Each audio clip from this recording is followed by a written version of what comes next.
make it work. We're on Streamlabs now, so it's a little bit different, but we're gonna get it, guys. Yep, we're back up now. All right, cool. Let me just add. Are you on? You go ahead and do that. Drew and I will talk amongst ourselves. So I was asking Drew because he mentioned he's catching up on TV during this downtime while Adam's making some behind the scenes changes. So what's the show everybody needs to watch that you're catching up on or caught up on? Solar Opposites. It's from some of the guys that did Rick and Morty. It's basically like Rick and Morty, but not as much hard story, but more just like gratuitous violence and cursing and just like craziness, you know? There's a good place for gratuitous violence. Yeah. We caught up on a new show on Amazon called Upload. That if you haven't seen, it's pretty interesting. Really good. Yeah, it was surprising to me. It was really surprising how that one worked. What do we got going on in the chat? Who is it? Plays Games says they use OBS a lot as well. It's less CPU heavy. Yeah, we were using the normal OBS. That's what I use for my podcast. But in this particular case, for what we're doing, the Streamlabs OBS has a lot of really cool features that Adam's going to be utilizing as well. So and who else is in here? Let's see here. There's an echo again. Yeah, we're going to fix that. Adam's re-adding some stuff. The echo will go away. All right, we got it. It's off. Yeah. Perfect. Echo should be gone. Yeah, we're good. So Leanne, thank you for that. Leanna. So Drew, what else are you doing while you're off? Aside from, I'm guessing, chomping at the bit to get back at a show. Pretty much, just taking it easy, I guess. I mean, I've been selling, like, I've been able to go into my storage unit and just go through like all my old toys and video games from when I grew up and just putting them up on eBay, and I'm making good money off of that in the meantime, at least. So keeping busy a little bit. Are you doing what you do and shooting the type of artist that you shoot? This is more for the interview stuff, so we'll get into this more later. But I am just kind of curious while I'm thinking about it. Do you have a situation right now where, as those artists are trying to keep their public-facing persona, they're reaching out to you for shots right now? No, I mean, not really, because all the ones that I work with, I already provide them with the shots for social media, so they already have the archives, hopefully. Right. So it's mostly everyone's just been doing those live streams and everything like that, so they don't really need what's a live stream too much. But I mean, yeah. I've been restarted my print site, and just hitting up a few artists and getting them on board so I could actually like get something that's artist approved and everything without having to do something pretty generic, and make. You're talking for sales? Yeah. Nice. How are you gonna sell them? Are you gonna sell them, as prints, large prints, fine art prints? I mean, I have like a fine art print set up already, where I have like a local print place that I could just like have people email me and they say, I want this print. How much will it cost? Then I could hit them up and they'll be able to help them. We'll just sign and number it and all that kind of stuff. But then I launched a store, like a gallery you could browse, and you could just like unlimited prints kind of thing on demand. Is it on Rukes.com? And nice. What? Started with like some of the travel stuff that I did, like Hong Kong, Japan, South Africa, fun stuff, and then some miscellaneous photos that are just like really generic, where I wouldn't have any legal problems with. Right. And now, once that started, now I'm doing the whole like hitting up artists and saying, hey, I want to do some prints. What can we work out, kind of thing. And I just started with Excision a few days ago, and then I'm working on a few others to go. At like 2 steps. Your relationship with them is probably so important, so you just want to make sure that it's okay for you to sell prints and stuff. Is that the vibe? Yeah. Right. 99% of them wouldn't really care, but at the same time, if an artist is fine with it, then one of their managers is like, hey, how come we're not getting cut of that? And, and just like a whole, I got to get everyone on the same page, so they're not just like, what's going on here? J Roth 304 says they'd love to know where they can pick up a print. Prints.rukes.com. Basically, prints.rukes.com. Okay. That goes to the site of the prints that I have on demand. Mm-hmm.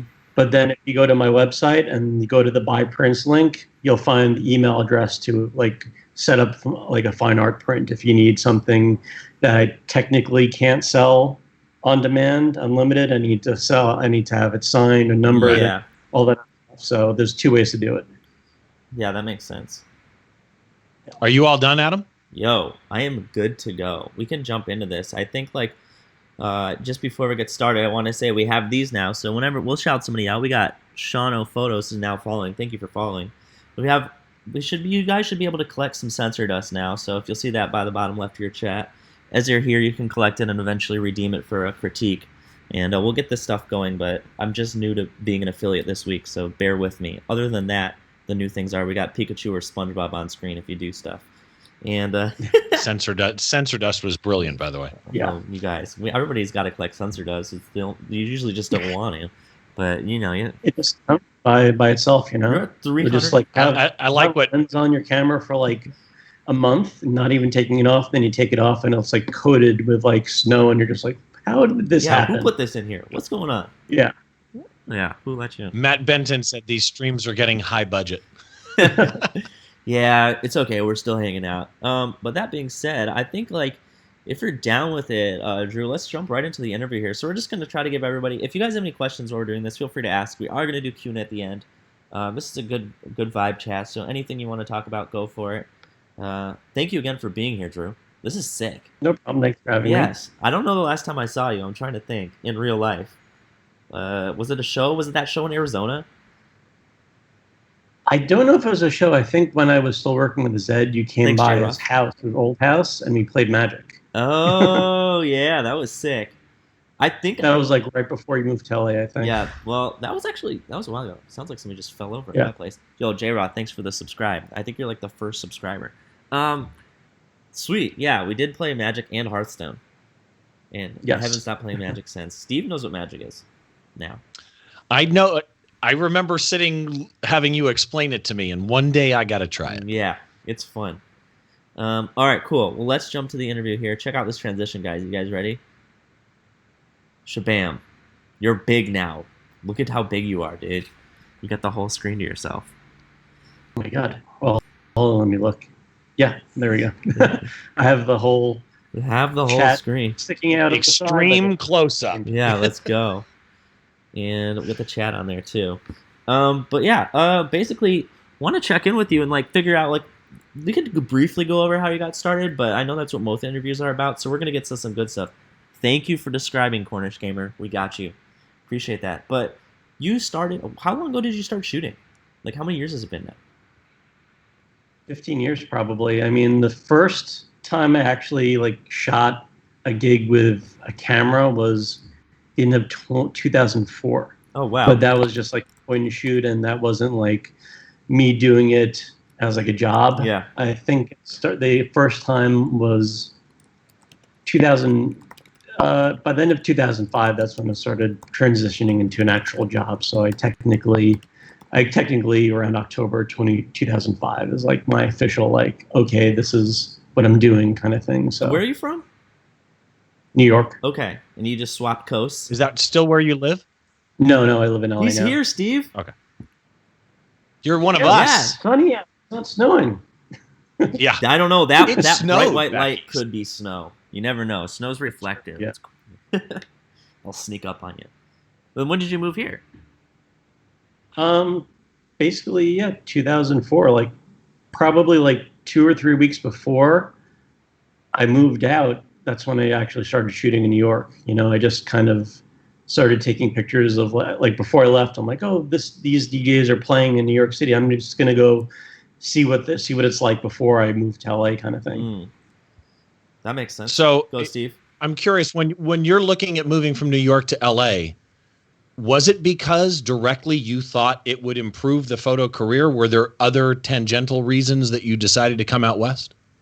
No, I mean, basically, still back then, music photography wasn't even on my mind. I was working in the video game industry, doing Q&A testing for a company, and the company that I worked for basically went under 2 weeks after I quit because I was going to go out to California because I was just kind of in a funk, and I was just if this company goes under, then I'm going to have to take a train into New York City because I lived on Long Island. and I didn't want to commute like all the time. So I just said, you know what, I'm going to move to California because I could just drive to like a new video game company. And that's what I basically did. I moved out there. I continued doing the video game industry stuff, but like pretty soon into it, I was disappointed that all the companies I joined with didn't care about my resume at all. It's like no matter how high I went up in the ladder, they just like, okay, just start from the bottom. I'm like, this is not fun. I spent years doing all this. So at the same time, a lot of the DJs that I was fans of started playing at Avalon in New York like every weekend. And I'm like, you know what? I'm going to get a camera. I'm going to try this out. And I'm going to go see some people that I like on the weekends and just see how it works out from there. Did you sneak the camera in? Or no? Or you took it in with people knowing? Yeah. I would just hit up the management and just be like, hey, I'm just starting out. I don't really have a portfolio to show you because this was back in like 2005. So they're just like, oh, digital camera. That's amazing. You're like, where'd you get that? The future? Where are they coming from? Yeah, exactly. Yo, real quick, we just got to say thank you for all the people subscribing. I didn't want to interrupt Drew, but we appreciate it. And you're really interesting because everybody's subscribing. It's our first day having subscribers, but thank you, man. Thanks for coming on here and talking. Dude, so you had a digital camera right at the beginning, it sounds like, and it was an important time to have it and kind of get involved. Yeah, I mean, the first camera that I got was like a Canon PowerShot GX3, I think. Okay. Basic point and shoot. And then when it came out, I basically just did whatever research I could find online of Nikon versus Canon. And at that time, the Canon 20D was like a little bit better than Nikon. So I said, you know what? I'll go with Canon. Yeah. What are you shooting on now? Like, are you still on Canon? Yeah. I'm on the 1DX Mark II. Okay. And thankfully, I didn't get the 1DX Mark III when it came out. Otherwise, I'd probably be in a lot of trouble financially. Oh, is it very expensive? Yeah, $6,000. $6,000. Jesus, yeah. thanks for following, so Mars. like That's a lot. If I would have gotten it, I would have only been able to use it for like 1 gig before I put it on the shelf. Gotcha. Yeah, you'd be like, please. Yeah, sometimes it's hard when you get something expensive. When you're starting, it's a couple $100s, and as you get more used to it, it becomes a couple thousand. But it's hard to use it for the tool it's meant to be because you're so nervous about breaking it. You're like, okay, I have to be okay with breaking this. Yeah. Well, and it's interesting to me why you chose Canon. Because, everybody plays the game of which is better. But the truth is, for me, I grabbed a Canon, I grabbed a Nikon, and the Canon was just more comfortable in my hand. Yeah. Any camera today can take amazing pictures compared to, past. Yeah. I mean, back then, I didn't even have the option to try them both out. The funny thing was the main drive for picking Canon was whichever one was the best in low light, and the 20D body was supposedly a little bit better than Nikon's equivalent in low light. 20D. Good camera. Wow. Plus, I liked how, when I was researching the lenses, how Canon had a lot more low light lenses than Nikon did. Yeah. They had a lot of 1.4 lenses, so I was like, that would be good in the future. And Nikons are more expensive, too. Aren't their lenses a little more expensive? I don't remember back in... It depends on what you're buying. Yeah. Depends on what you're mentioning, 1.4s. Do you mostly shoot primes now, or do you shoot zooms? Mostly zooms. Like, I have the basic. Like, what do you carry on you? What's your kit? I've got like 9 lenses on my kit. I've got watch out. 815 fisheye, the 2470 2.8, the 7200 2.8, and those are my main zooms and everything. And then I have a 1635 Mark III as a good wide angle, so that has like everything covered. But then on top of that, I have a few primes because, of course, there are a lot of moments where shooting at 1.2 or 1.4 looks amazing. So I have the 35 1.4, 85 1.4, and what else do I have? I have the extender. I have you have all the tools you need.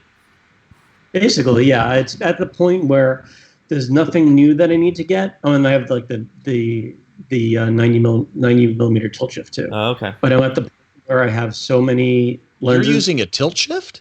Yeah. For what? Production shots. Like if I'm at front of house and it looks epic, like a lot of times, there are a lot of and shots. You want it true. Yeah. So sometimes it looks really good with the DJ and like the small crowd. What's it mean true? The lip. But then a few times, like I'll know when like pyro is gonna hit like sparklers, and I'll get like a little tilt shift, and it looks like tiny little sparkles coming up, and it's effective if it comes out right. But it's so tough to come out right.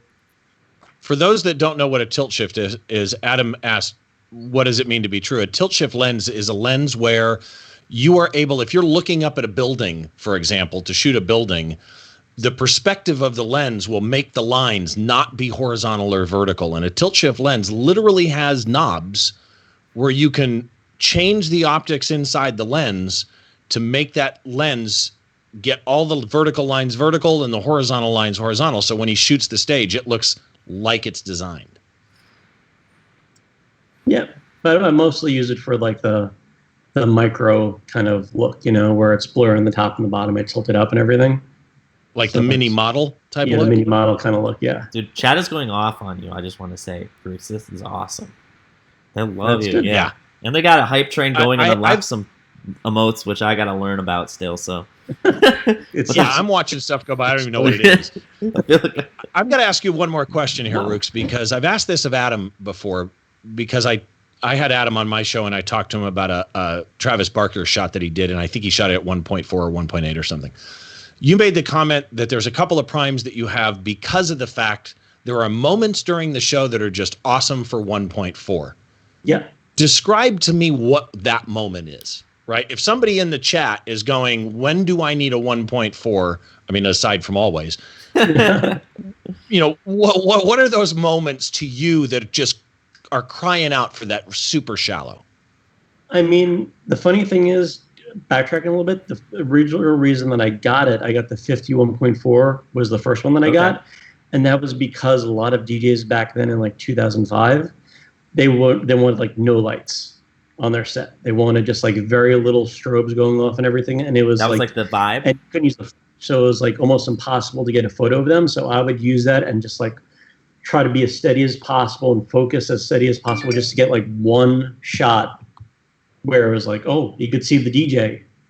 But for more recent times, just knowing the bokeh is just like if a pyro is going to hit and you already have like a lot of good pyro shots, to get them like the sparkle with like the bokeh from like 1.2 from behind looks amazing. Like I got some good ones, I think in Taiwan at Ultra that blew my mind with like tilt shift and that. And just a lot of portrait shots look really, really nice, just keeping the DJ in focus and like that, stuff like that. I love that. I love you're using your gear in unique ways. The tilt shift idea is wonderful. I know. It's like I've had it for a long time, and I actually used it when I first got it. I was in Europe, and I used it just on like cityscape stuff.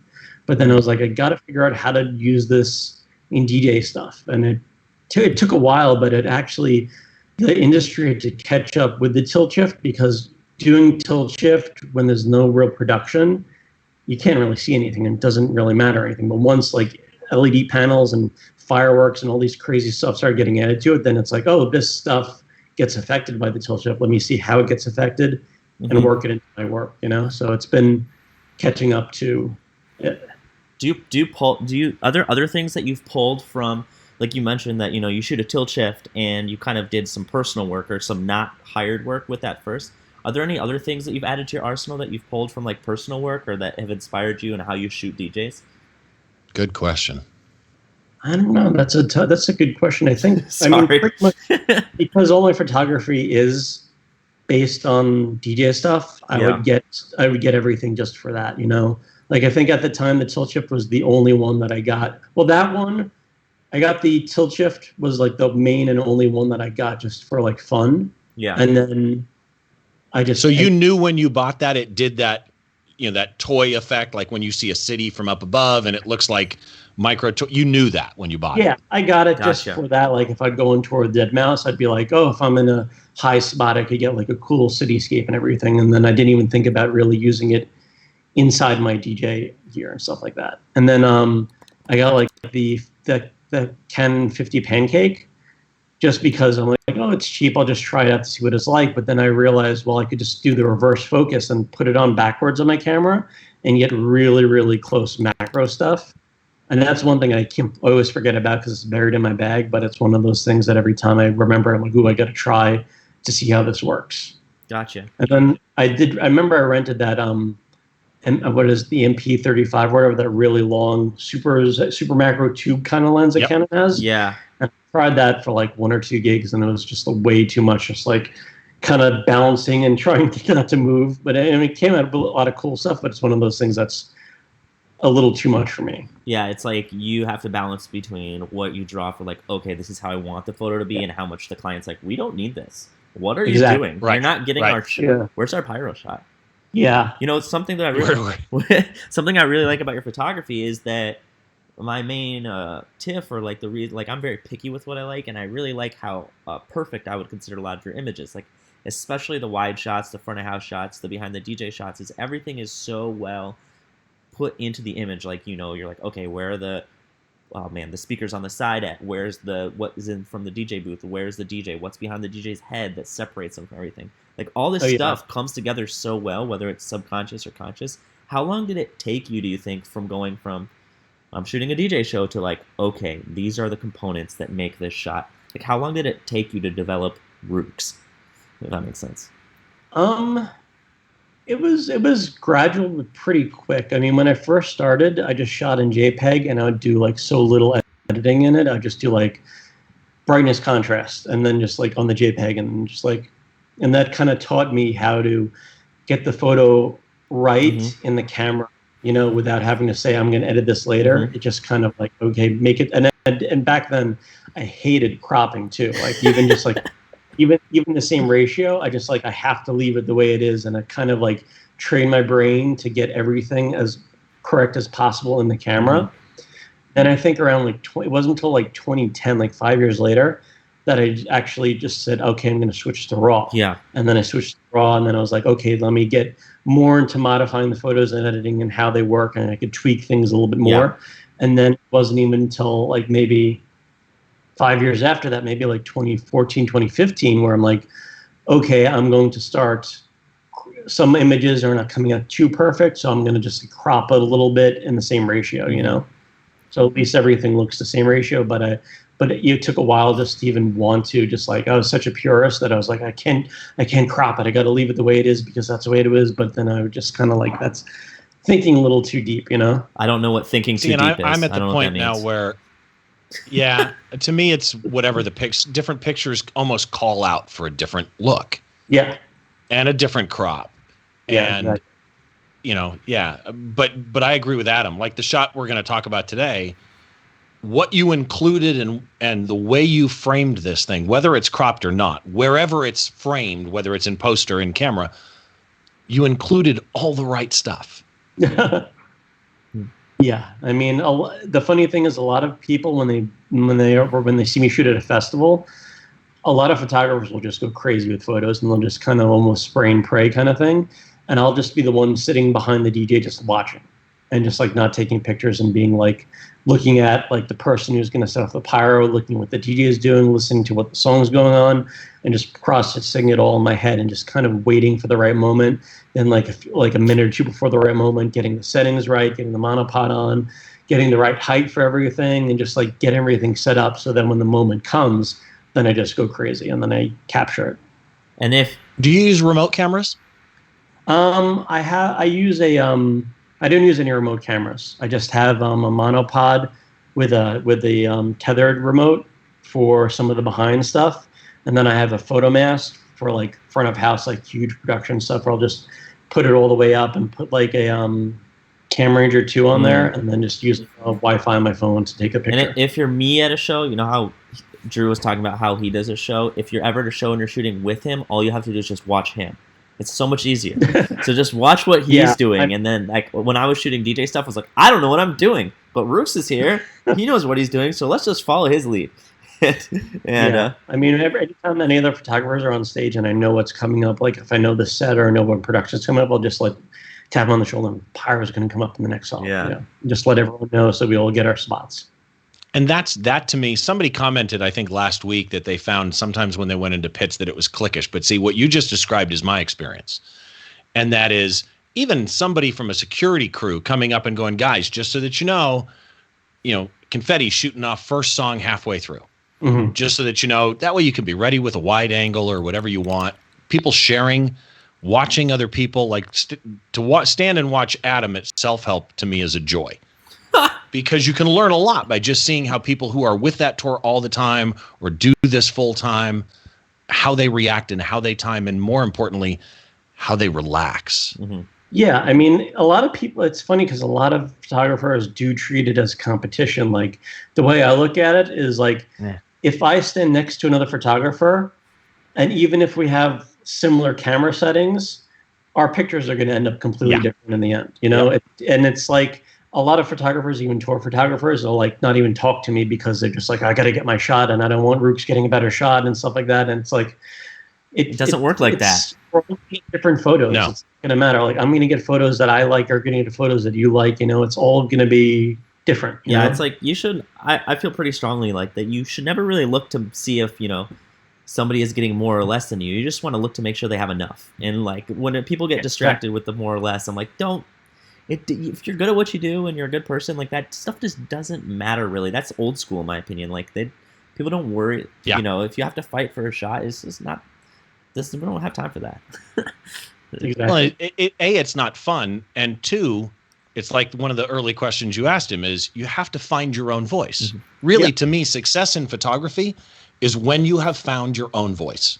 Oh yeah, I mean, it was at the point when I was starting out that I would see other photographers, and they'd be like, "Oh my God, the photo looks amazing! I'll never be able to get a photo like that." To like years later, I'm like, "Oh, I actually did it," and it just kind of came to me, and I figured it out myself. You know, yeah, we got a Todd Oyoung in the chat too. It was his birthday yesterday. I just want to say, hey, not to take away from it. Happy birthday, but Todd Todd. is a very good, perfect example of helping each other out and doing everything. Is very good for teaching. So yeah, I just wanted to jump in. Not trying to take away from what you're saying, Drew, but I just thought I got excited he was here. But Todd summed it up too. Competition is all in the head, and it really is. Compete with yourself, not others. Yeah.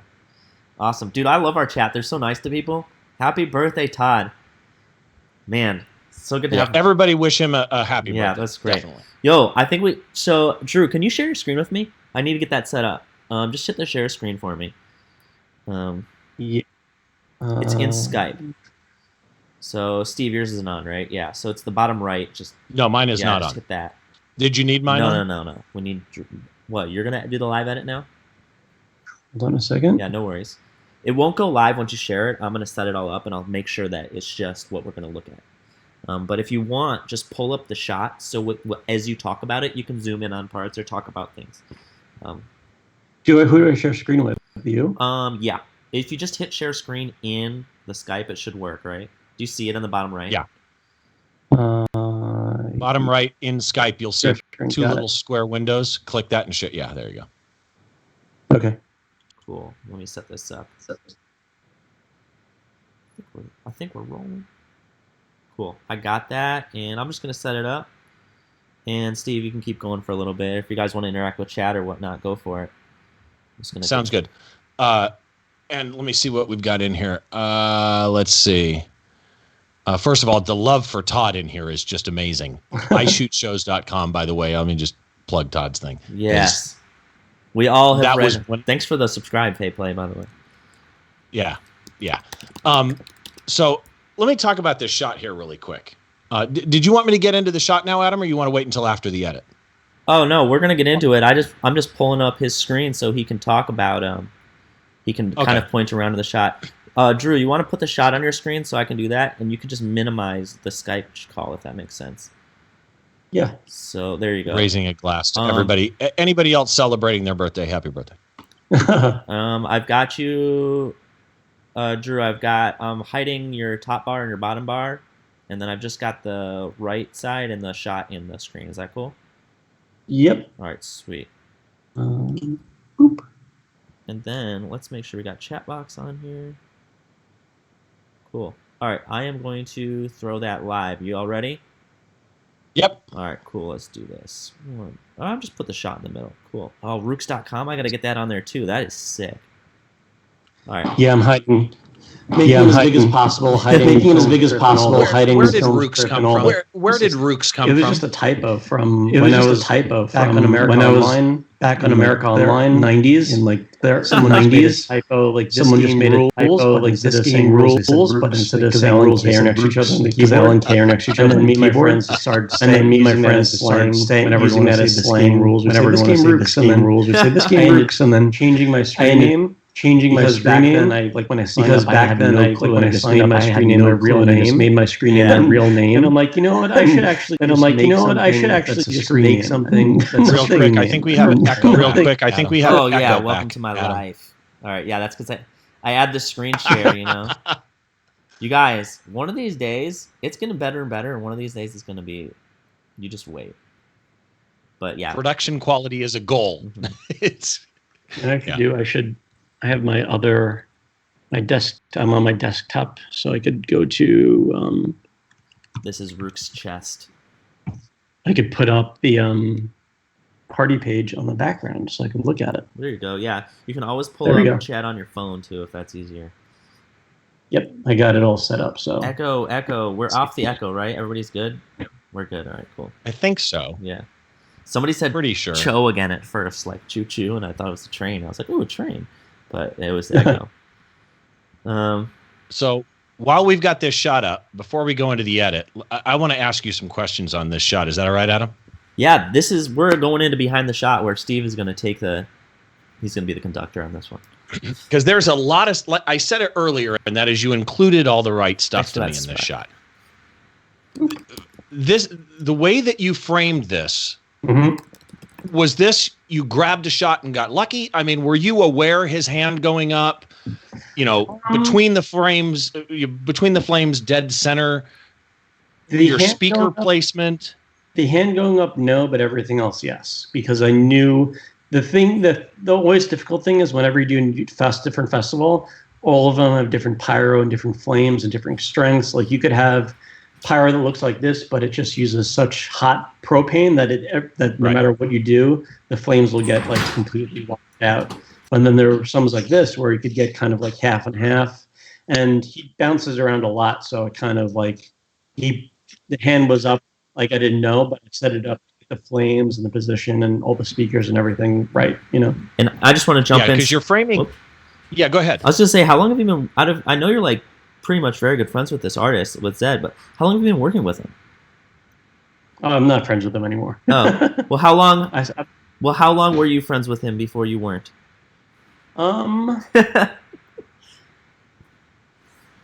6 years, maybe, I think. Yeah, so you probably got to know him pretty well and could figure out these things. Yeah. I was just curious. Anyway, Steve, take it over. No, just a couple things that you did in this I'm kind of curious about, because this is, like you say with flame, this is a really, really tough exposure.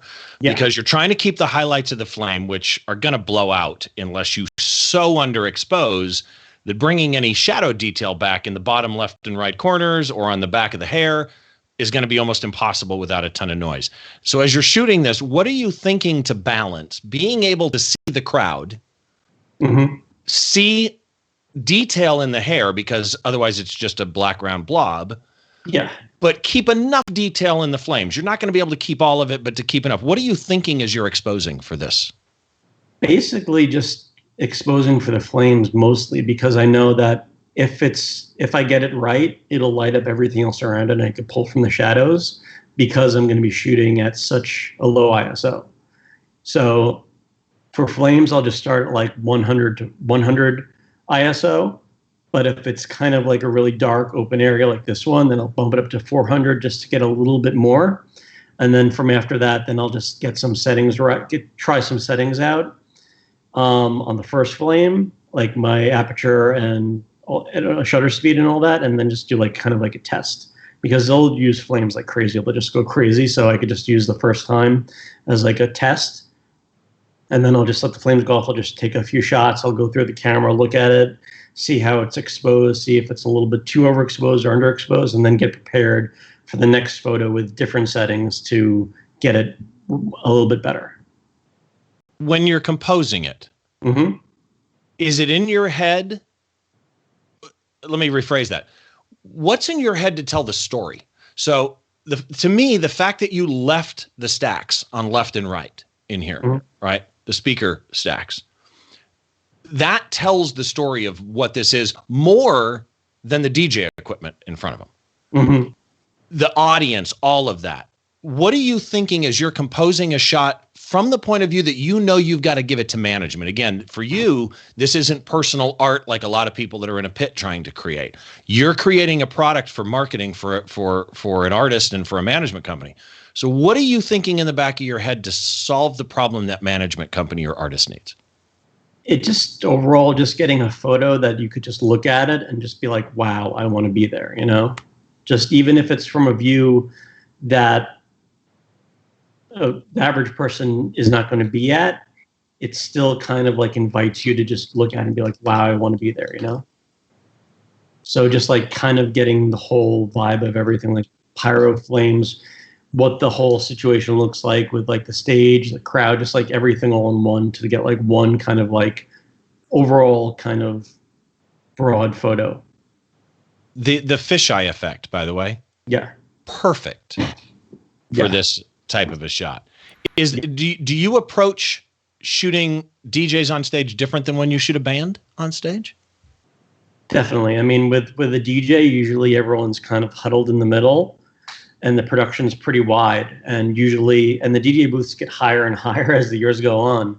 So pretty much fisheye guaranteed for everything, unless it's kind of like a smaller stage and the smaller festival. Then I'll do like a wide angle, but usually just fisheye just to get everything, you know, because I got to get the entire crowd in there. I want to make sure that it goes far enough where it could like get the crowd to the edge, so it almost looks like it's infinite, you know.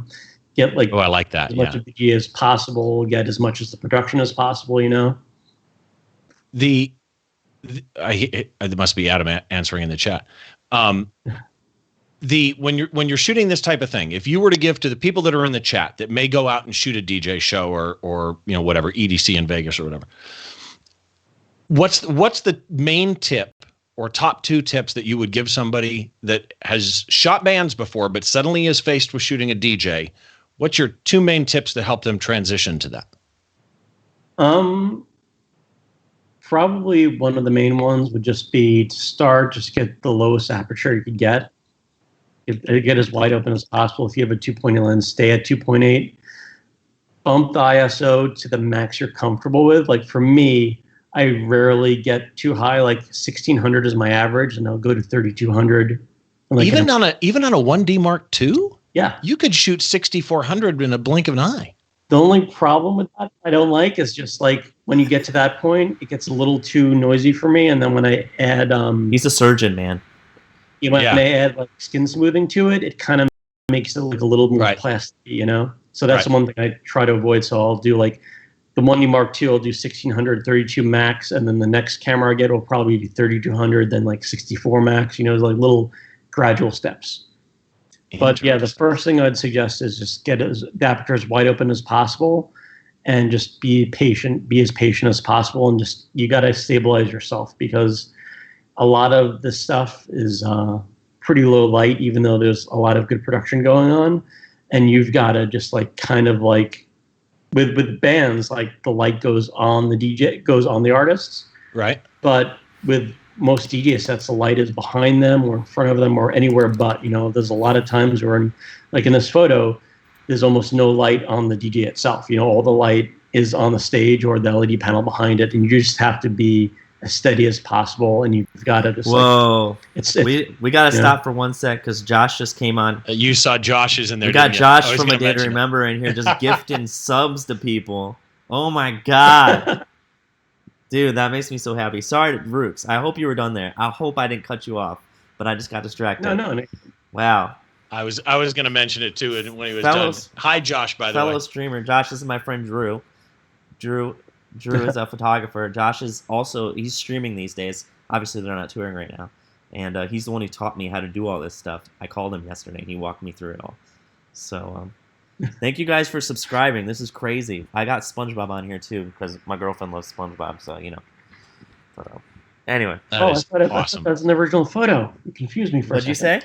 So, see, and then I put Pikachu right here, and then that kind of we got Pikachu on some of we got Pikachu if you follow, and then if you subscribe, we got SpongeBob. I mean, a lot of my editing is just adding 8-bit anime characters and video game characters into my photo first for reference, and then I kind of and then you base it. You get it inspires you, and you just draw it from there. yeah. Just put a SpongeBob in the corner and be like, okay, SpongeBob, what do I do now? Yeah. Wow. Josh is just that is so nice of him. Sorry to interrupt, but that's That very is nice awesome. of him, and I just had to say something. Damn, dude. That is He also awesome. said hi, Drew. And by the way, Josh, I hope you're doing well during the downtime. Josh has got a kid on the way. So, Rukes, is there anything? Again, I want to stay with that idea that you're submitting a product, right? You're not shooting for just an online blog, but you've got, I'm guessing, a different kind of restrictions than people shooting for press, because you don't have journalistic integrity issues. You're shooting a marketing product.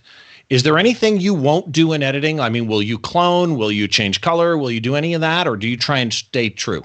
I definitely try to stay as true as possible. I mean, a lot of times I'll maybe alter the color a little bit as long as I have an original one that looks good. So like if I get 2 flame photos that look pretty cool, I'll keep the best one as close to the original look as possible. But then the other one, I might mess with the colors a little bit, but I never do anything like out of this world. Like I won't change the color of the flames anything past like orangish, I won't make them red or pink or whatever. I kind of want to leave it to as is, and even for me, I kind of try to avoid doing black and white. Like the only time I'll do black and white is if the photo itself is just like overwashed with like magenta or red or some color that just like really can't be saved. And I kind of want to get the photo itself through, Right. I'm dying to see an edit on this. I never clone edit. I never clone stamp out stuff. Ever? Stretch? No, never. Would they let you if something happened where it was like some bizarre, mic stand was coming out of their head? Would they allow you to? Yeah. I mean, I have the freedom to do whatever I want, but I kind of at this point, I choose to just make sure the photo looks good without having to do it. I don't want to take a photo. Like I've actually deleted, or at least I back them up, photos that look amazing, but I probably could spend like a day photoshopping it to make it look good. But I'm at the point where I'm like, you know what? It's not perfect. I probably have a better one. I always look at everything, not of what I can modify to get better, but just like to get as good as possible right out the bat, So before Adam takes you into editing this, I've got to ask, what's your one best editing secret that you use that people should use? I think it's not a secret if he tells us, Mr. Steve. I know. See, I was trying to slide that in, man. I mean, I don't really have any secrets, I guess. I mean, I just have. What's your one editing tip that people that maybe don't use enough that they should? Or something they should stay away from? Anything. Yeah, or something like clarity. Too much clarity, yeah. That's always. Yeah, back away from the clarity. Yeah, I mean, I always nudge it, I don't do too much. I don't do too little, just like enough to like, oh, in the preview I could see like a little bit of improvement. Like, okay, that's good enough, Yeah, that makes sense. Yeah. Same with highlights, like taking too much highlights. Like if you do too much highlights, it'll get like grayish. See, like everything like that. If you do too much, I gotta like. If you recover them, yeah. Yeah, I like to balance it, because that's another thing. People do too much sometimes. They'll just say, I got to get it as dark as possible, and they won't. Right. Then they get the whites looking gray, and that doesn't look good. Yeah, I know what you mean. See, and I don't like that That's look. an area to me where selective editing matters. Mm-hmm. Global editing, fine to a point, but there's points where certain areas shouldn't be edited or have to be brought It's really back. interesting to me that you don't spot edit, because I'm like the other end of the spectrum where I'm just like, I spot edit so much. Actually, one thing we'll spot edit is dust. That's the only thing I'll so spot technical edit. imperfections that are like that. It improves the image, but it doesn't really alter the image, right? It's like, Exactly. that's what you're saying. Yeah. What if it was a spaceship, but But it see, was like really small? in a shot like this, though, you could recover highlights, but when that turns the flames gray, you could, by using selective highlight adjustment, you could very easily not have the flames turn gray, but bring highlights back elsewhere. Yeah.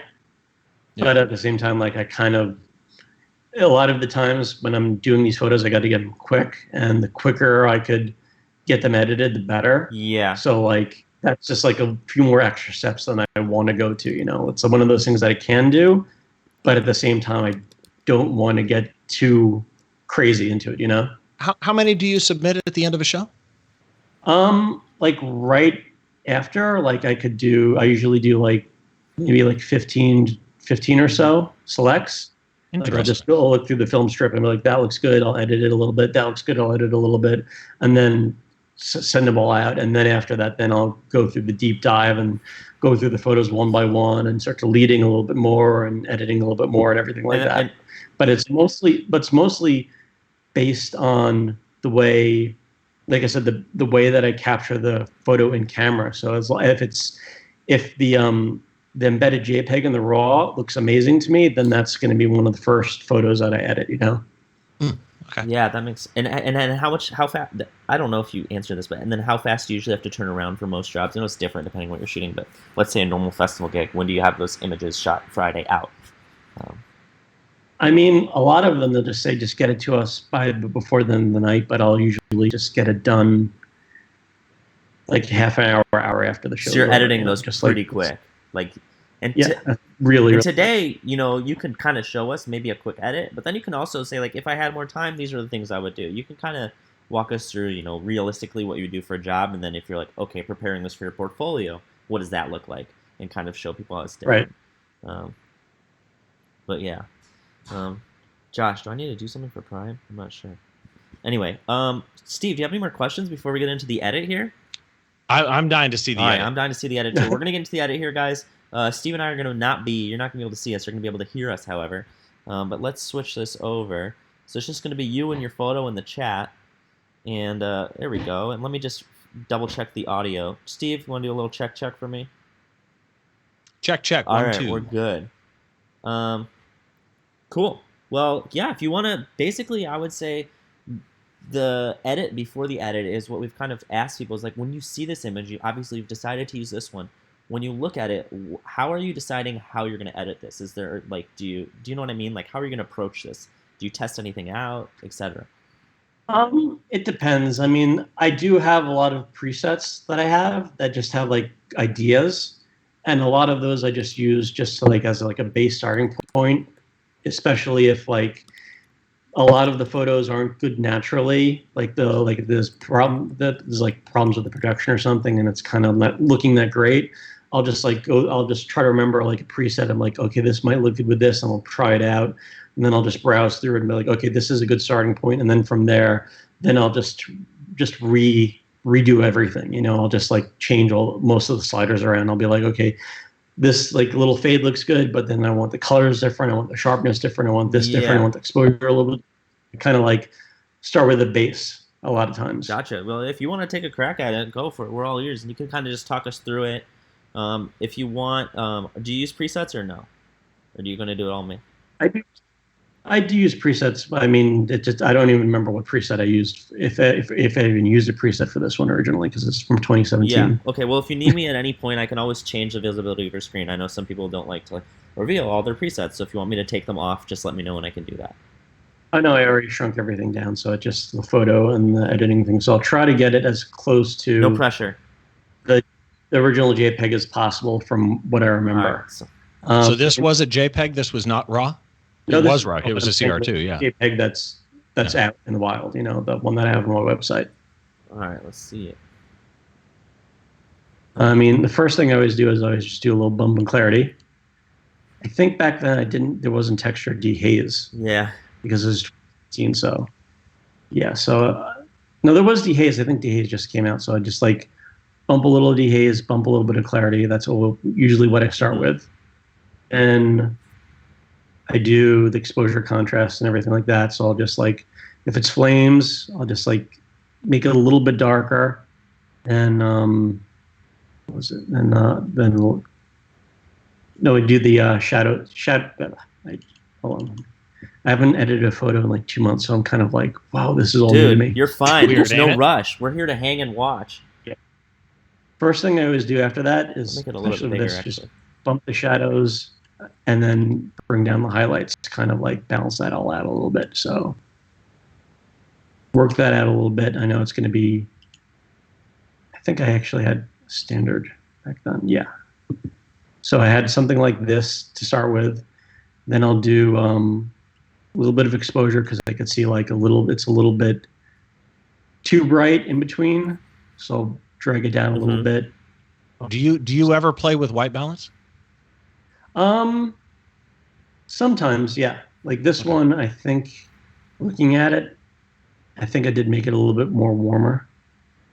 Probably around here, I think. And then the same thing with this one, just bump up the whites a little bit, bring down the blacks a little bit, kind of like balance it out a little bit. And then everything is just usually just like a good chunk of vibrance and a little bit of saturation.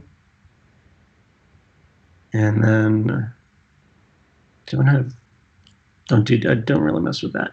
And then I do HSL last. Tone curve. Let's see. Kind of like the little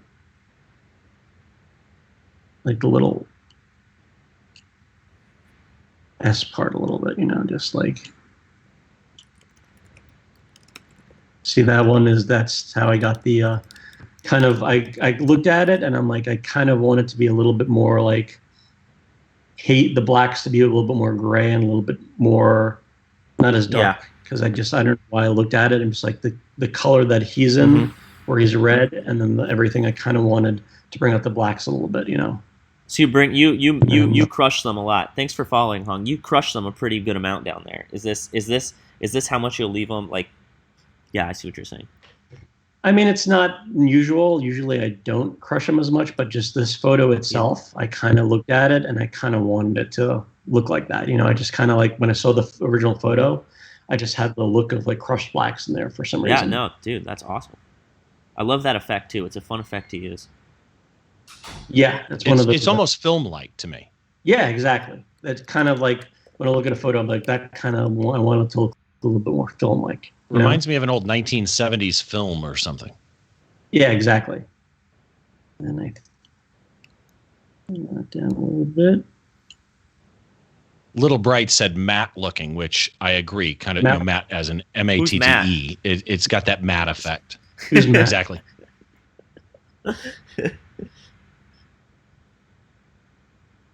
And then usually I do split toning next. I don't even have a kid. Well, Steve loves split toning. Sorry to interrupt you. Yeah. I always just like do a little bit of a bump and saturation and then just pick the right hue.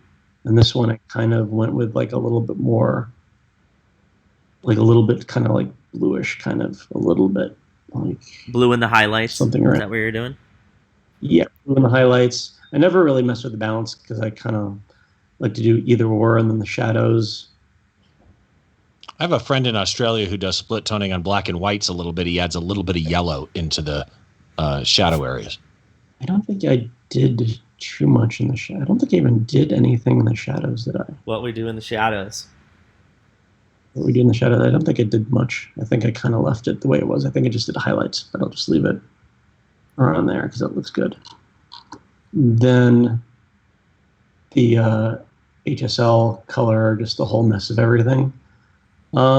Just kind of messing around, just going down the line and just going, okay, just like a little bit more of this, going down the line a little bit less of this. Yeah, we've kind of gathered from like everybody that's been on in our own experience that more or less it's like a trial and error thing for a lot of this. It's like, okay. Yeah. I mean, it's good that it's the whole list going down because you could just go down one by one and just jiggle everything back and forth and be like, okay, like a little bit of this, a little bit of that. See, and I used to show just the hue or just the saturation. I've switched to all because it just kind of, to me, embeds you in it more. It makes you really think all those colors and all those areas more. Exactly, yeah. Let's see. Interesting how you're doing it. You're using your arrow keys, aren't you? No, I'm using the mouse. Oh, you're using the mouse. But you never use the targeted adjustment where you click the target and drag it in the screen. I do sometimes. It depends if it's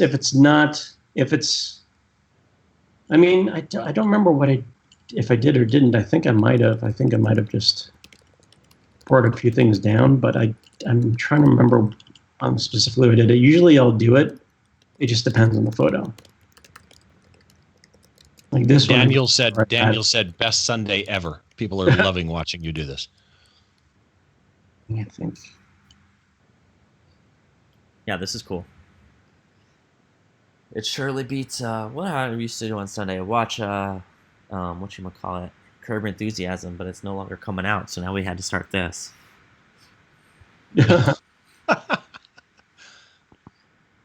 And how do you know when a photo's finished, Drew? What do you do? How do you know? It just looks good to me. Like I'll just like this one. I'll just tweak a little bit more calibration, I think. So it's just years of basically perfecting your eye and what you like, and there's no like you don't compare it to something and be like, okay, is this done? You just look at it. Yeah, like calibration, kind of like I almost never use it, so it's kind of like even though I want to, yeah, it's one of those things that I usually just use, the dragging and stuff like that. So here's a question: are you on a calibrated monitor? Well, I'm using a 2016 MacBook Pro that I use the calibration tool on. Okay. You got a little spider or what? What do you use? The i1 Pro, or whatever I think it is. There you go. Tech drop. i1 display. i1 display, yeah. Yeah, that's what I used to. Because that's key. Because otherwise, what you're doing to the blacks here isn't going to be, predictable. Right. Exactly. Yeah. I think that's just about it, really. I mean, just like I'm just trying to emulate the way that I have it on the whatchamacallit. Let me go to. All right, I'm gonna turn off your screen share while you browse. We just got what might have been one of the best compliments in the browsing. chat. Little bites. This sure beats watching analytical chemistry lecture for university. Let me know when you want to go live again, Drew, and I'll throw your screen back. You can go live. I'm just bringing up the photo. All right, cool. I put up, just seeing how it compares to what I did. Oh, the original edit? Yeah. How close? Pretty close. Did you get? Let's see it. Let's see it one more time. Let me unfull screen this thing. And after, if you want to hit us with a backslash and show us a before and after, that'd be sick too. Pretty close, a little bit more. Wow. This guy practiced. Wow. Practiced this dude. That's awesome. And how long ago did you do that original one? 2017. Wow. So it was even like a different quality. Wow, that's almost 38 months. All right. Yes, I definitely had a little bit more yellow. But still, it's pretty close for that many years later, and it just goes to show you have your own vision. Yeah. That's consistent, that you've settled on, that's Rukes. Correct. Love that. Yeah, well done. Yeah, for the most part, it's just like a lot of, that's surprisingly pretty close. But yeah, I mean, for the most part, it's just like a lot of the things that I do is when I got to get a photo quick, I'll just go through just the basic. Mm-hmm. And then I'll just use like the spot adjusting for the HSL color tool. And sometimes I might not even mess with the tone curve unless if I do, then I'll just do something quick to get like the shadows out. And that's basically about it, really. I mean, I have my like detail preset to the settings that I use, just like the same sharpness settings for everything based on the camera. So like when it loads it up, it'll just automatically apply the same sharpness to everything. What is, if you don't mind me asking, what sharpness settings do you preset to generally?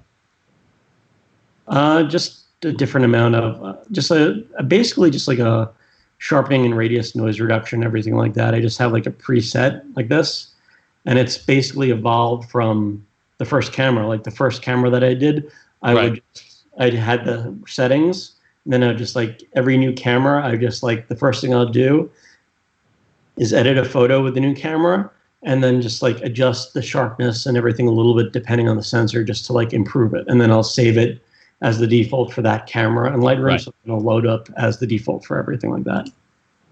And then post-crop vignetting grain, I always leave it default at 0, because I never want any extra grain. I never want to mess with highlight priority. Lens corrections, I always leave chromatic aberration on. But I have by default to enable profile corrections. So that way, whenever I have a fisheye, then I take it off. So that way I have profile corrections added to all my non-fisheye lenses by default, and then just and take it off the fisheye one. So that way it's a little bit quicker than the other way around. That makes sense. Unusual question just came into my head. Uh-oh. How long did it take you, or when you start touring with an artist, Mm-hmm. and you're new with that artist, and obviously your craft has been honed, right? I mean, you know what you're doing, you're great at what you're doing, but different artists have different visions for their own brand. How long does it take you to figure out the vision of that artist? Because you do have to tailor to that. No, actually, I don't, because like everyone hires me for my look, but Okay. that's kind of like a negative thing too, because people like there's like so many different ways I could do photos. Like a lot of people do like a lot more split tone stuff, and I could do that. And some artists might prefer that, but they'll never like speak up and say, "Hey, can you do something like this?" It's pretty rare that they'll show me a photo and say, "Can you do a photo like that?" Even though I'd be more Right. than happy to do it. They'll just like do your thing kind of thing, and it's more freedom, but at the same time, it's like, you know, it doesn't feel as open sometimes, because it's like, you know, I feel free to like comment, you know, but it's a weird balance issue, you know. Yep. Well, cool. Thank you for sharing your edit with us, man. That was really nice to see. Thank you for letting me edit a photo for the first time in 2 months. What have you been doing? Why haven't you been editing photos? What's going on? I'm just kidding. I haven't had photos to edit. I know. I've That was got the this joke. It's a bad joke. To-do list. This is like all like some galleries that I haven't put up yet. I have like my Amazon AWS gallery, which they have like a 6-month lag time. I've got like all my Lost Lands photos from like this year that I'm still waiting to get approved to put up, stuff like that. You know, it's just like everything's all done, ready to go. But Oh, I love that. That's awesome. like some epic stuff like this one. I've got like some crazy good stuff, and cool. hopefully they'll let me put it up eventually. I'm still just waiting for approval and everything like that. Oh yeah, I love all the got, laser like, shots you've been getting. Yeah. And then I've got Nice. I did. Do you have a tilt shift shot you could pull up? Let me try to. Well, let me close out Lightroom. Let me know if you want me to. Like a tilt shift, like with the production and everything. Yeah, just with something you've used tilt shift for during a show. Yeah. Let me. Taiwan, I think, was the one that I got really good. Tilt shift in Taiwan. Because I remember it was raining. Let me see if I could find it. Yeah, I got to work on the Yes. Sensor Dust Steve rewards. Angel. This one was one of my favorites. This is a tilt shift because I knew the pyro was going off, Oh, so I went cool. all the way in the back. And there was a riser behind, so I was able to tilt shift and focus on his head a little bit. Oh, And yeah. Came out really nice. Who was that? Steve Angelo. Oh, cool. Yeah, it's That's beautiful. one of my That's favorite parts. awesome. Because it's tough because I have a 90 millimeter, and it's very tough to get far enough back to be able to use it on Right. stage. So most of the time, There's it's too many like people or from the something. front of the house to the end. And a lot of times the production is not that different where it gets affected. Mm-hmm. Let me see if I probably could find the first one that I did when I first got it. Like I think it Your was crowd shots, dude, just awesome. Thank you. Steve, so you know when he said people hire him for his look, that's why we're in trouble. It's because we're bald. That's why they don't hire us. Yeah, They exactly. want the hair Exactly. look. Yeah. The hair look, yes. I think it was Dublin, Ireland, or something like that. It was Oh, man, I'm supposed to leave for Ireland tomorrow, but that's not happening now. Make Ireland come to you. yeah, this I'm trying. first ones when I was testing it out in 2018.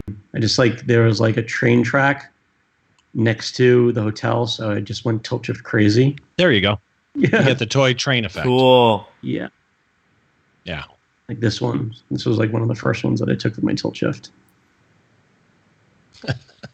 Matt said Adam is slaying the jokes today. No, he said dad. Yes, Oh, yeah. I he did. thought he said dad jokes.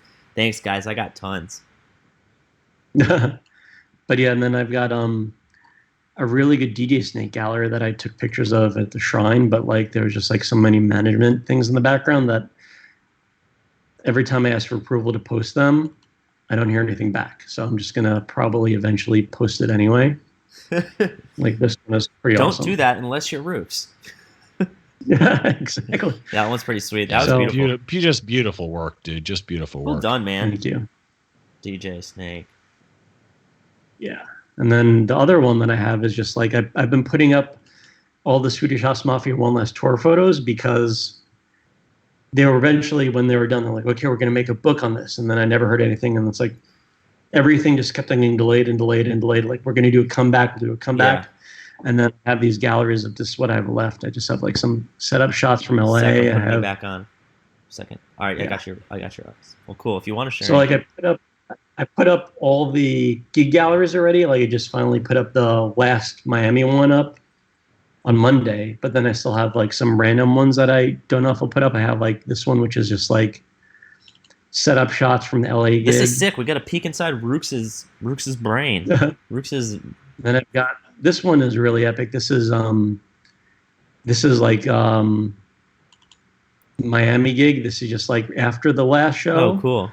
We went to a restaurant. Oh, nice. And they just had like a full open bar and buffet, and like all the DJs were hanging out, and they were doing interviews, and just like how was it doing your last gig and stuff like that. There's food nice shots. party.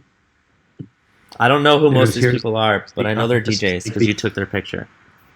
Yeah, this is like the whole like everyone saying like everyone doing a speech, like all the Swedish House Mafia. Well, I like that.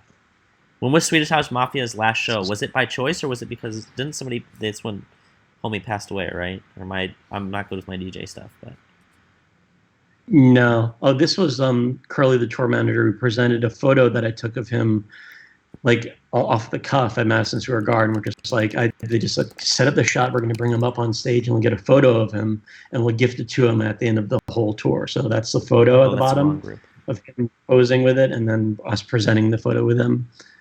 That's awesome. And it was just a bunch of people hanging out, like a bunch of DJs came by. And then the other gallery I have is the South Africa one. This is just like we went on safari, and we just went to a park, Laurie Park, which is like my favorite place in like South Africa, where you get to like play with like leopards and stuff like that. And Well, that's cool. it's like all sorts of different animals, and these are the cheetahs that you could play with. Only in Africa. So I have like huh? pictures of everyone playing with cheetahs. Such beautiful animals. Here's a little baby one. So Okay. nice. And it's just, like, Everybody a lot loves of animals. You can't find somebody who doesn't like Exactly. animals. Well, that's cool. It's great that your photography has taken you so far. I mean, you just showed us Taiwan, Africa, and somewhere else This in is one cute. in one sitting. baby white lion. Oh, cool. Oh, This is music I want. photographer, guys. This is what it is. You get to meet cats too. please. Yeah, I you want can play that. with baby white lions. Oh with wow. no teeth, you just go around. And this is just like all stuff that I just like hope to put up. Here's a tiger. How's it And then to we touch went such a on, beautiful like- animal? It's amazing. What else do I got? I've got like more of the park. There were, I went J. to Ross all- says there weren't any most- big cats at the last show I shot. And That's funny. we had tennis. We had what there was where we all got like tennis rackets and tennis outfits at the sports store and just played tennis for a little bit and just fun little Making you see your time. pictures, little time off. And then we went on like an actual safari, and I got some pictures there. Got some rhinos and elephants and stuff like that, and Welcome to it wasn't Rukes, too Rukes crazy. Petting It Zoo. was just like a date safari. Rukes Petting Zoo, exactly. All right, well, sweet. Thank you for the little sneak peek into your, I guess, personal collection there that you're not able to post online. That's very nice. It's my hopefully to-do list of stuff I'll eventually put Yeah, up. well, we'll be waiting for it. This is the party. Yeah. All right, well, we're gonna do some before we get into. We're gonna go over some of your guys' shots and talk about them and basically figure out some that we like and what we thought we can improve. We'll do that with Drew here in a sec. But first, we're gonna do some Q&A with him. So, if you guys have any question, what's up, Steve? No, I just said okay. Yeah, we're gonna do this. We're gonna do a little different order today, but just because of that's how we're doing it. And so, if you guys have any questions, feel free to throw them in the chat. But Steve, did you have any questions while people are typing theirs? No, actually, I've seen a bunch of them. One of the questions that came through that was interesting was, do you ever use off-camera flash or on-camera flash? Do you ever use artificial light? I use on-camera flash for portraits usually, or for fill flash for like during the day. Like if I'm taking pictures of a DJ on stage and it's daytime, but the angle that I want to get is in shadow, I'll do some fill flash to like even it out. Because it's funny too, because a lot of people are like, oh, it's daytime, and they'll look at me using a flash. I'm like, why are you using a flash? And they don't understand fill flash and getting rid of shadows and stuff like that. Then, I mean, I never use off-camera flash, actually. Like, I know a lot of photographers will set up lighting in different spots and everything, but the only time I ever do that is this club that I work at sometimes in Atlanta called Ravine, and the photographer there, he sets up flashes, and he'll let me on the network to do it because the club is usually pretty dark. Yeah, that's awesome. So every time I'll do that, and I'll just be like, That's "Oh, nice. this is cool," and I'll be like, "I'll put like a blue gel and a green gel on this one. Go to town. Here are the settings, and then I'll just go to town with that." But I mean, for the most part, just like on-camera flash with the bounce on it. I used to use the light sphere since before it even like the first itineration when it was like a hard thing. To now, I just use my favorite one now is the lock-on cube that comes with the 600 Canon speed light, and that actually works pretty well. It works equally as good as the light sphere does. The little plastic clip-on thing. Yeah, it works. It works flow just or like whatever light it's called. sphere used to do, but like locks on and it works, and the camera detects it and it's like, oh, you have it pointed up and you have the diffuser on. So, do you shoot meet and greets or no? Not really. I mean, it depends. Like, sometimes, like early on in my career, they would sometimes like a dead mouse. Here's the step and repeat. Just take 200 pictures of people, and I just be like, oh my god, kill me. But then it's at the point where a lot of times they'll just have a local person handle it, so it's a lot easier. But I mean, way better. If it's like a special event, like Above and Beyond will do have like a store, or Swedish Asamap is like a pop-up store or something, then they'll like have like a little meet and greet section part of that, and they'll take pictures of that. Like, it's kind of like, I just don't like doing the whole step and repeat behind a static background, but I prefer more organic, like people hanging out and meeting the DJs for the first time, that kind of thing. All right, some questions we got here are, what are your thoughts of the future of cameras? Mirrorless takeover, thoughts on the R5? I don't know how techie you are, but you're definitely more techie than me, so feel free to take or pass on the question. I think it's kind of borderline right now. It's a wait and see, because I mean, it's almost getting to the point where things are being balanced. Like, there are benefits with DSLRs and benefits with mirrorless right now still, but it's like I can't picture when like mirrorless will take over, if it takes over, because at the same time, with all the lasers I shoot, I kind of don't want to switch to mirrorless, because it's hard for your job. Yeah, I'm at the point where if I put the photo mast up, I'll keep the mirror down while the lasers are going, and then I'll get the height right to like in between the lasers where it won't get hit, and then I'll open it up and everything like that. If I did mirrorless, I'd just be like, you'd be screwed. I'd be screwed. Yeah, it's a risk that it's like, at this point, I don't think I'm going to be switching to mirrorless anytime soon, especially with the new mount. It's more just like, I'm waiting to see what the next 5D is, because the 1DX Mark III has good improvements, but for the money, it's not worth it as much as the 1DX to the 1DX Mark II was. So it's kind of like, I'd rather have a little bit more megapixels with a better sensor. And it's got the better face detection and stuff, but the part of the question was the R5. So the question is, would you buy an R5? Because I'm guessing it's going to be close to a 5D price, around $3,500. Exactly. Yeah, I mean, right now it's like I would buy an R5, but I'm still waiting to see if there's going to be a 5D Mark V. Yeah. I think that's going to be the R5. I think it's going to replace the 5 Series. So it's like, I think you guys should fight.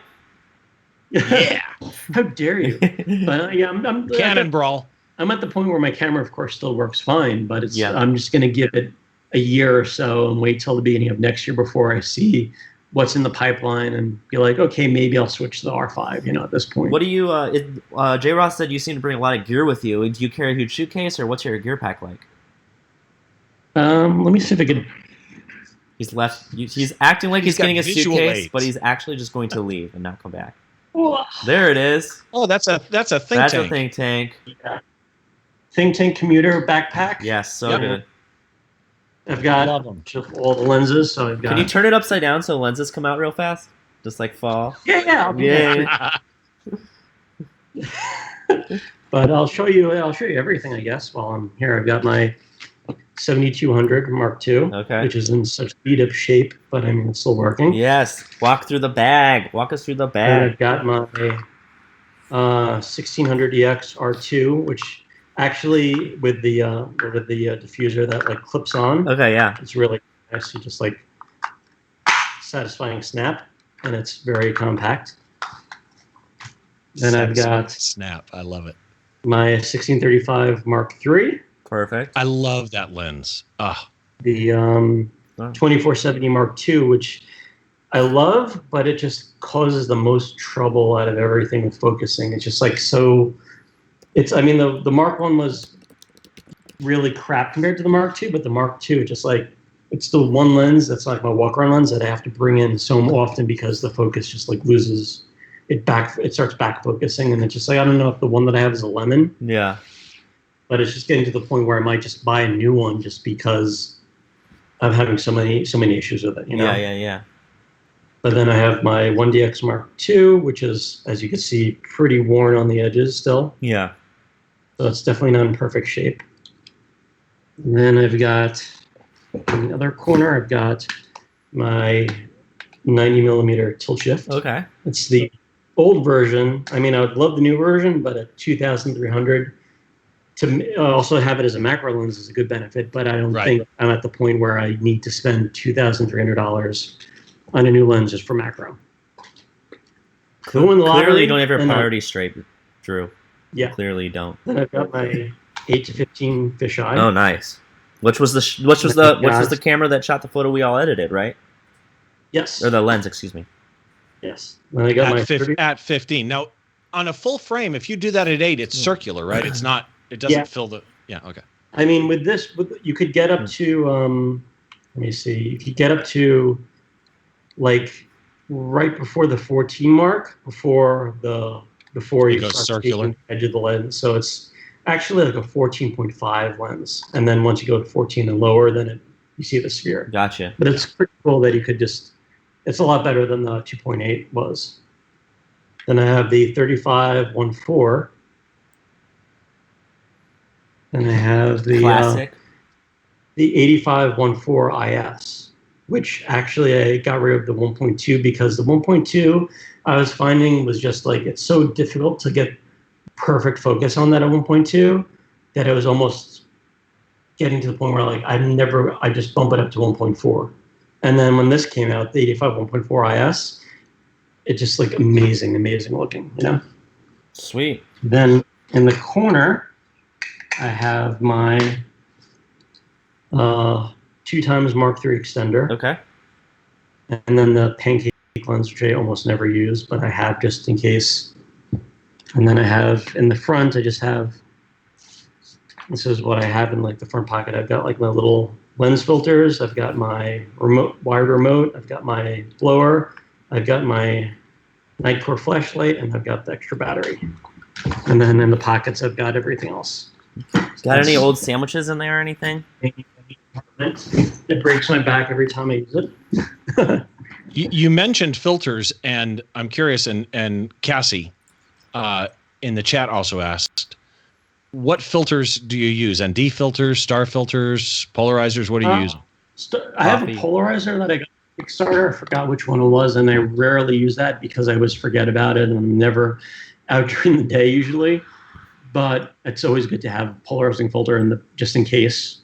But then, though, I've never used really filters until like 2 years ago, I guess. And then I just I was looking through people's photos of like concerts for inspiration, and I saw a lot of people using star filters, like 4-star filters, just like the very thin, tiny ones and everything. Yeah.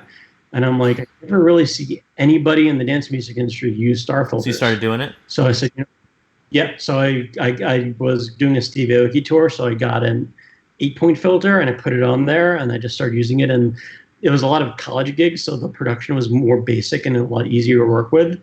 And it just went, and the photos were amazing. A lot of them came out. That's great to hear. And then, so that's great to hear. I'm glad it worked out. I could show. Do you want to screen share? I guess I'll show you. Yeah, let's see it. In one sec. Let me go to. Ready when you are. You good? Yep. I love this. Yeah, OBS Streamlabs is so much better than OBS for this. Oh my god. I know. I'm switching soon. I know. You've sold me, that's for sure. Do you ever use Prisms? PQ wants to know, have you used those or no? Yeah, so here's like the good, here it was around end of 2018. There's like the star filter one on the bottom right. Give us one full screen here. Let us see it big.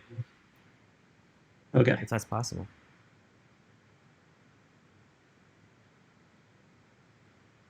Like that one came out amazing. Oh, wow. Once I took that photo, wow, there's a good use for star filters in the right moment because it brought a college production from nothing to something. We're getting audio problems with anybody, or is it just me? Just double checking here. Let me see if I could find a picture of production. Oh yeah, now I have some tilt shift too. So it was basically just 3 basic screen production, and then I did a tilt shift 2. Yeah, give me one second here, Drew. 1 second. We're getting some audio problems. Let me see if it's a screen share or not. I'm just gonna bump back to the Q&A real fast. Talk for me real fast, Drew. Testing 1, 2, 3. Testing. All right. I think we're good now. It's just the screen share, but yeah, we're just gonna opt out of the screen share for a little bit if that's cool. But we saw the star filter. Okay. Is that and right? then I started using that, and then I of course wanted to use it just like sparingly and at the right moment, not like overdo it because it has a place. You know, you can't just leave it on and be like star filter. It's You a tool. have to, you have to look at it in your mind and be like, where would it look good, and not overwhelm the image and complement the image. You know, you have to complement the image. You can't have it take over. You know. Mm-hmm. And then I did that. Then I got a 4-star filter that I could rotate to get a different effect. But then, of course, like right after I did the star filter and put those pictures up, like months later, like every other photographer is like star filter, and I'm like, oh shit. Yeah, you got to kind of like, you got to be ready to do the next thing if people are hiring you for a unique thing, and then everybody's doing the unique thing. It's no longer unique. So, but at the same time, it's a good challenge. When I saw people doing it, a lot of the times they're overdoing it. So I'm like, okay, I'm just going to keep on doing what I do. Right? That's like prisms. Yeah. I see so many, it's like fisheye, exactly. I see so many people overdo prisms, or the effect is in the wrong place and it's over. You can overcook anything. Exactly, yeah. But that star filter shot you showed is I had awesome. This broccoli the other night. Yeah, agreed. I had this broccoli. I was kidding. I was saying I overcooked it. Yeah. It's what was I gonna say? Okay, Q&A. Let's see. You guys have any other questions here? Thank you for that walkthrough of all the gear. Did you see someone? PQ Multimedia said, "Oh, dope. What star filter do you recommend?" I just got like a $20 one off of B&H. You know, I think it was like $20 or $30. So just basically, I mean, they're all pretty much. Mm-hmm. They're all pretty much the same. It's just like Hoya and all the different filter companies make their own, but you don't have to go too crazy. I think the 8-star filter I got was like a $20 one from B&H because all the 8-star filters that were like too much were like $200. But then when I got the 4-star filter, I wanted to vary it up, so I got one that was a little closer to 100 because you could rotate it. Because I wanted to have the 8 one be like boom, you know, you put it on and it's like this is 8-star filter. It's boom, you don't need to rotate it. It is what it is. But then when I got the 4-star one, I wanted to be like, well, I want to control it. And then what I started doing is I started making it plus signs. So I'd line it up and make like cages, like a light star cage. And then I did that with a lot of photos too, that you could see in some of my more recent galleries of the past year. Where I'll just like have like a cage of like light stars going like across the sides and everything like that to get a different, unique look. That's fair. So Mars Photo asks, what's your advice to young photographers that are trying to get more work? It's tough, you know. I mean, like when I started, it was just like a free for all for me. It was just like I'm the only one doing it. Everyone's hiring me and everything. And then it's at the point where it's almost oversaturated, but there's still there's still a lot of hope for good photographers. It's just like people starting out, because there's always going to be people that will want photographers to work for free, which you really shouldn't be doing. But then there's always people that will be like, well, this person's good. We can't afford to pay much. We'll pay as much as we can. And as we get bigger and we can afford more, we'll start paying them more, And those are the people you should go for. But they'll grow with you. Yeah. Yeah. And then also the problem right now is there's just a lot of, the industry is relying too much on the DJs that are already established, and all the new upcoming DJs that kind of like still put them off to the side. So it's hard to find a DJ to grow with, where years ago there were just like all these DJs like growing like crazy. Like Rez would be like opening a stage and then headlining a stage and growing with everything, and now it's kind of like they're separating it more. But after this whole COVID thing where everything shut down and everyone's reorganizing, I think it's going to be a lot more varied in the future when things open up, because everyone will be dying to make festivals and play at festivals and stuff like that, and they're going to probably give a lot more opportunity to more people. Yeah, agreed. It's going to be crazy. It's cool. It's kind of cool how it all changes everything up. Yeah. That makes sense. I'm curious how you'd both answer this one. What? Daniel AX Becerra. What rules, quote unquote rules, do you never break when shooting? At a concert or in general? Well, when shooting, so I'm guessing at a concert, yeah. All right, go Drew. Let's hear it. For me, for photos, is never go in front of the LED panel. So if there's an LED panel in front of the DJ riser, I never go in front of it and like turn my back towards the crowd and take a picture of the DJ, because that interrupts the performance of what people are seeing. I don't want to ruin the whole audience's shot, so I get my shot. I'll leave it to the video people to like run in front of it and film, because that's fine. If there's no way to get in front and directly, then I'll just not do it. I'll work within my limitations, not be seen by anybody in the crowd or behind the stage, and just kind of be a ninja about it. And other side from that is just, don't stand up in the DJ booth. Like I'll take pictures, I'll take a bunch of pictures and then duck down and then hide behind a monitor if I need to look at the photos that I took to see if they came out right and everything like that. Of course, don't take anything that you don't want published. The one thing that I always do when I look at a photo of like a DJ or an artist doing a funny face is I just put my mind in the sense of like a troll that's online. And I'll look at the photo and just say, can somebody take this photo and make fun of it? And if someone could take that photo and make fun of it, then I don't put it up. No matter how good the photo looks, if someone could, make fun of the photo, then it's not a good photo, because it'll just be a mess. Someone will make fun of it, and then the artist will be like, oh, take this down. Why'd you take this? And the management will freak out about it, and it'll become a meme. I just kind of keep it professional. What about that is wrong? I'm just kidding. Well, actually, it happened. It happened with Beyonce, right? Yeah, that's the most famous one. Which changed how they let photographers even into her shows. As they should. Yeah. Wow. What rules do you break? What rules do I break? I mean, I guess the main rule that I break is that if security tells me I can't be somewhere that I'm allowed to be, I'll just tell them to go fuck themselves.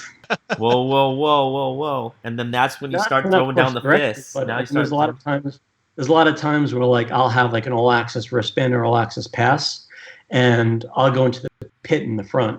Yeah. And then they'll be like, "Oh, you can't be here." I'm like, "But I have the right pass." I'm like, "No, you got to go." And I'll say, if you want me to get out of here, find the supervisor, have them take me out, because the stage manager and the artist and tons of people above you are saying I could do this, and it's dealing with that is always difficult. But that's like the only rule.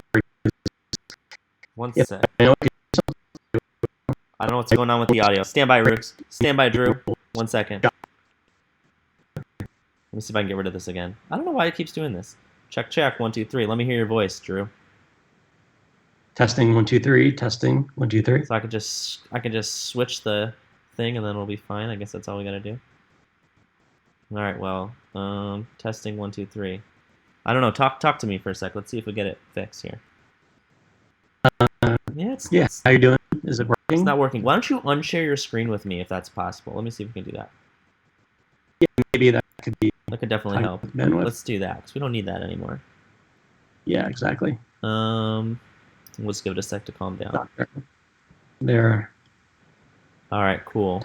That fixed the testing 1 2 3. Yeah, we're good. Yeah, I was just looking at my screen sharing of the same time as I'm doing it, and I think that's causing a lot more bandwidth issues. It's all good, man. We're good now. It sounds great. So we're good. No, yeah, we did drop some frames in Streamlabs, but we're good now, I think. So yeah, what were we going? Where were we at, Steve? Just finishing up questions. Yeah. Let's see. Were there any more that you caught in there? Not that I see right now. There may have been some way back up there. I'm trying to figure out how to get my stream showing here, but I popped the chat out and I just shrunk it back into the window and it deleted all the history of the chat. oh man, what's up? I got it all. It's all good. So one of the questions that I thought was just kind of cool, building off of it. Do you ever like take the PQ wants me to ask like, what about Dylan Francis? You know, he's up for more like silly faces. Do you ever take their personal brand into consideration, or how much do you consider that into what you can publish of that person? Yeah. Like, how does that work? Of course, like Dylan Francis is just like nothing but funny pictures, and it's like a lot. When I would shoot for him, there'd just be so many times that I would just be like, "Oh, we got to do this. This is funny. We got to do this. This is funny." Because there are a lot of people that are very comfortable in looking funny, but they don't look funny. They just are funny, you know. So it's not like a bad look to them. It's just a good look. So it's definitely, you have to look and see, because there are a lot of people that are more serious.